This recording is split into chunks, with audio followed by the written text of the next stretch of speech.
Today's discussion, the purpose of this seminar is so those of us that are involved with wildland fire and the experts in the weather field and climatology can give us an idea of what we're to expect in this coming wildland fire season, which unfortunately has already started. It's not to rehash the after actions and responses to the wildland fires that we had last year or the previous years, but to look at an education piece of how we go forward on that. With that, I'm going to introduce my boss, the Adjutant General, Tafanelli, and thanks for being here. Thank you very much, Angie, and I first want to welcome everybody here today. Thank you for taking the time to come out here. This was a long time putting this thing together, and this is something that, based on the last round of wildland fires that we went through, Fire Marshal Doug Jorgensen and I sat down with the governor, and as you do in any event, you look at those things that went well, those things that didn't go well, and more importantly, how do we improve our processes and procedures for the next event.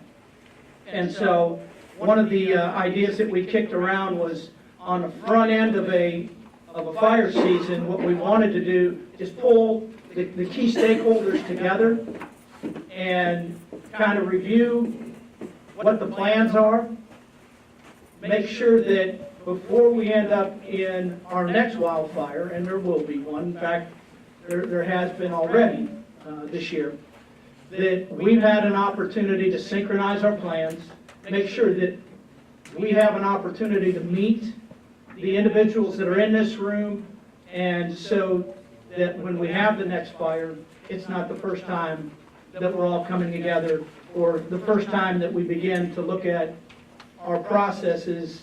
What is the plan?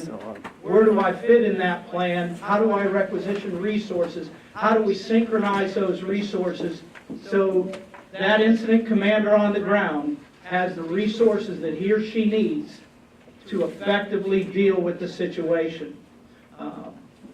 Unfortunately, the last couple of years we've had some significant wildfires.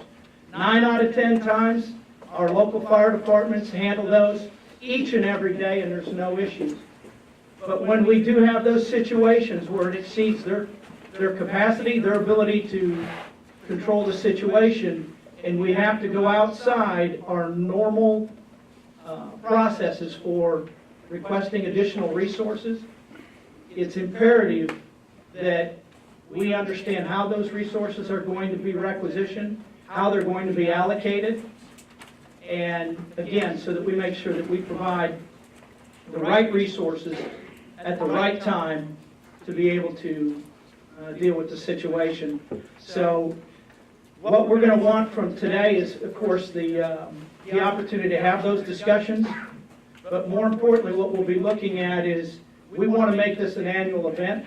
So think about the folks that are here. Do we need to expand it? Do we need to shrink it down? Do we need to adjust the focus?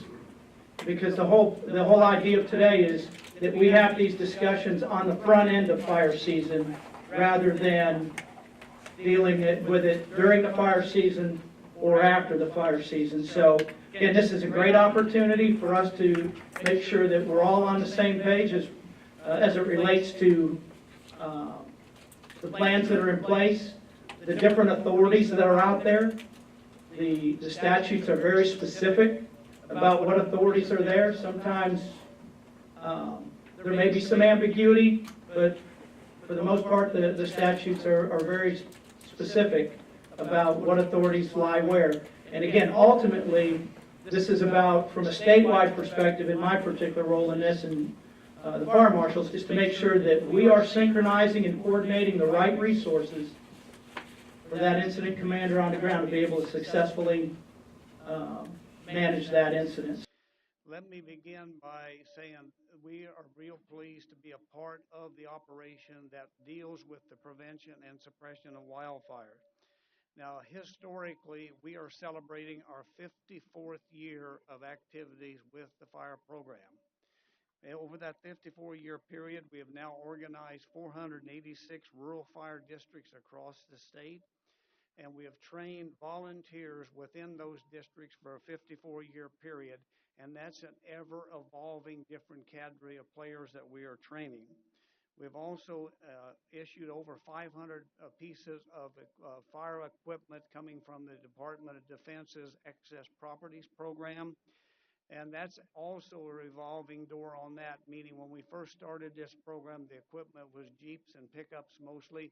Now it's the deuce and a halves and the 5,000-gallon tenders and those kinds of things.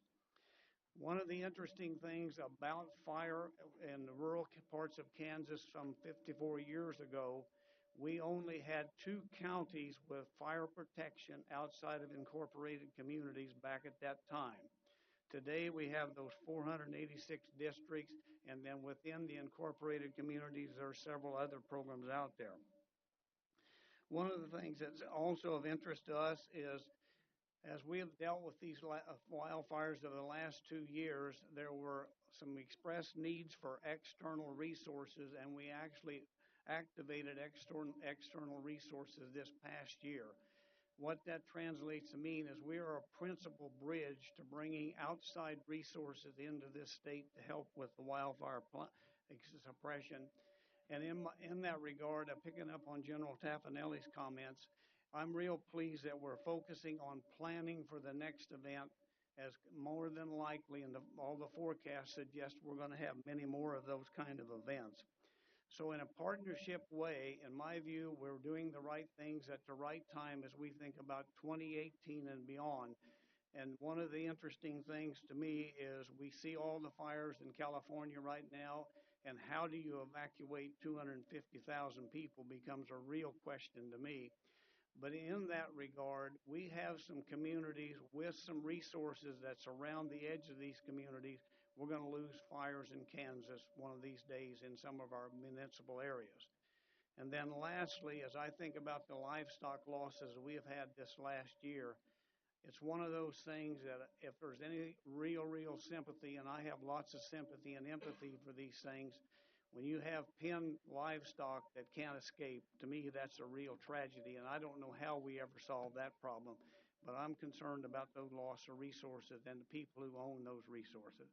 So thank you for the opportunity to be with you, and once again, we're pleased to be a part of this, and we do have this 54-year history. So thank you.